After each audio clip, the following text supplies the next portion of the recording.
Porque dá um trabalho danado reescrever a história humana inteira. Esse pessoal é preguiçoso, é conservador, é ortodoxo. Eles sentam em cima dos grandes achados arqueológicos, só que chegou uma hora em que não vai ser mais possível.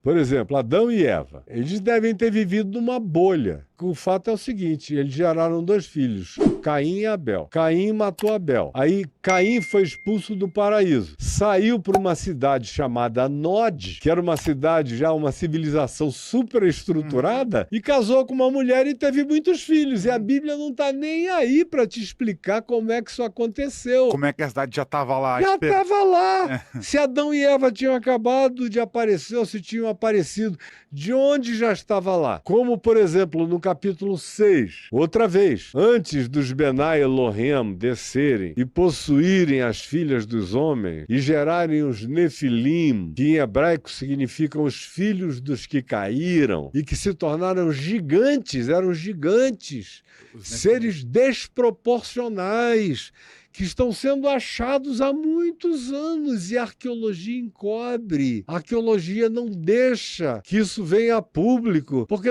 dá um trabalho danado reescrever a história humana inteira. Esse pessoal é preguiçoso, é conservador, é ortodoxo. Eles sentam em cima dos grandes achados arqueológicos, só que chegou uma hora em que não vai ser mais possível. E essa hora chegou. Todos os mitos dos povos contam a mesma história, só que a antropologia do século XX, na presunção positivista, racionalista do século XX e do século XIX, diz, não, isso é só mito da ignorância desses povos. Eles inventaram, agora, não se comunicaram e inventaram tudo, coisas absolutamente iguais, sem Pangeia, já separados por oceanos intransponíveis, contaram as mesmas histórias, idênticas. E diz lá o texto de Gênesis, ora, naquele tempo havia gigantes na terra. E também depois que os filhos de Deus possuíram as filhas dos homens e com elas geraram os nefilins, que eram os gigantes. O texto de Gênesis diz que eles corromperam toda a criatura que rastejava sobre a face da terra, fizeram todos os experimentos possíveis na terra, no mar, onde quer que eles tenham encontrado criaturas vivas, eles as desconfiguraram. Aí é onde o livro de Enoque, que devia estar na nossa Bíblia, mas não está, foi uma decisão lá do imperador Constantino deixar de fora, mas está na Bíblia dos etíopes.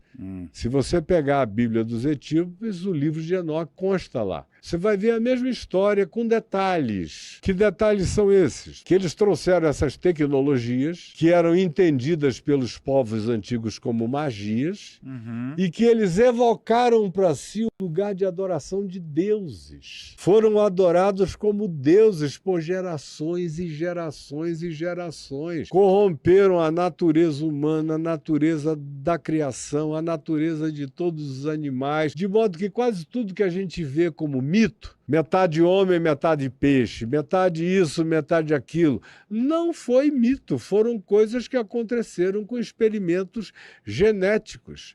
Você vê, por exemplo, Flávio Josefos, que é o grande escritor judeu, que ganhou esse nome depois para criar uma adaptação romana para sobreviver entre os romanos e que reescreveu toda a história judaica do Gênesis para frente, até depois da queda de Jerusalém e mais um pouco, ele diz aos gregos, ele diz, vocês gregos, todo o panteão de vocês foi verdade, não foram mitos.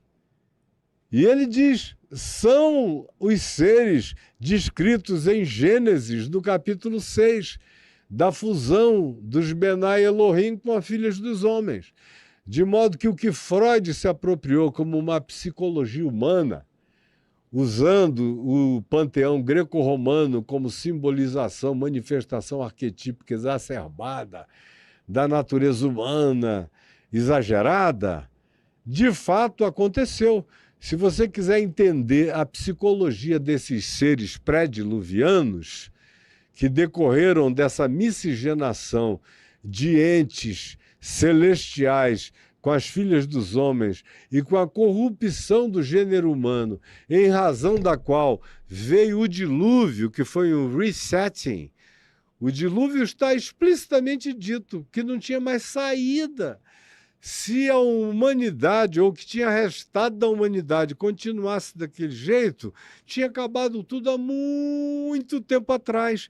O dilúvio foi um resetting, para ver se a gente rehumanizava o planeta e recomeçava de novo.